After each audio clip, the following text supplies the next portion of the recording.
On behalf of Read Learning, I'd like to welcome you all this evening to what is the first UK member ASTD evening, hopefully the first of many. First of all, I'd like to thank our co-sponsors, Good Practice, for sponsoring the event with us this evening. I'll pass you over now to Peter Casebow of Good Practice, and I really hope you enjoy the evening this evening. Thank you. Good evening. Good Practice really we concentrate on developing leadership and management learning materials. That's our core aim. I've known Nigel for a long time. When he was head of learning at the BBC, he was a customer of ours, and I love some of the stuff that Nigel thinks about and how he thinks about learning. He'd love to be here, but we have him on video. So, Nigel Paine. The next 20 years are all about people.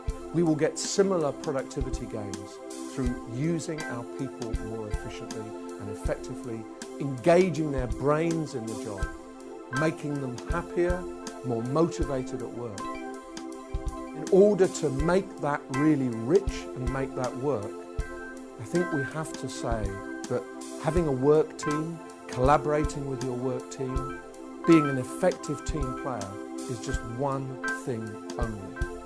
The second is to share your expertise in some kind of community of practice.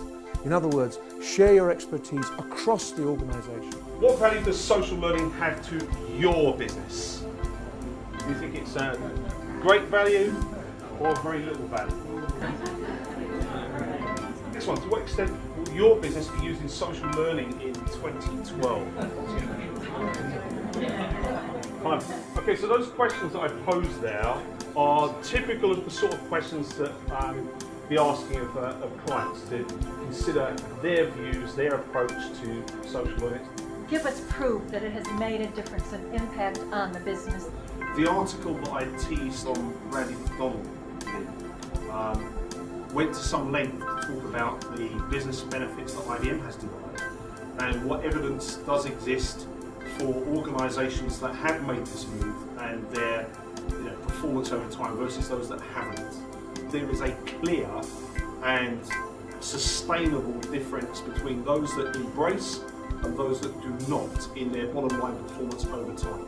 If people are going to be doing it anyway in their own way, why not provide them with the tools to do it in a way that can be more productive, more shared, more collaborative, more open to all? I wonder if you've got any age data on that as well, and the panel's view on the generation gap in terms of how that technology is used today. There is a fairly broad spread in terms of ages and stages, and of course the nature of IBM is just about every kind of culture and language and geography is represented.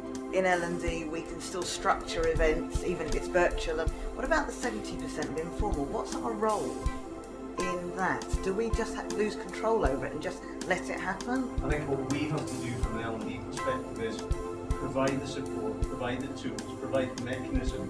We've got this vast knowledge, we've got this awareness, we know how to do something. Let's bring it to the masses.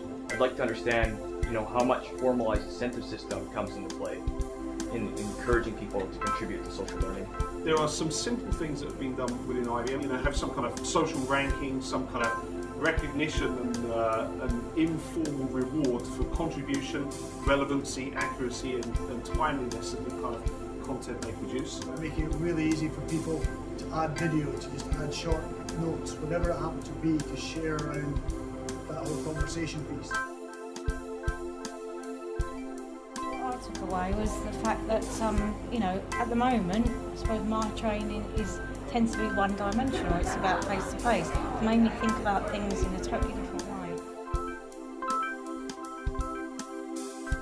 I do think some organizations will need some convincing and will want to put some guidelines around it. But I definitely believe we have to go there. We absolutely have to go there.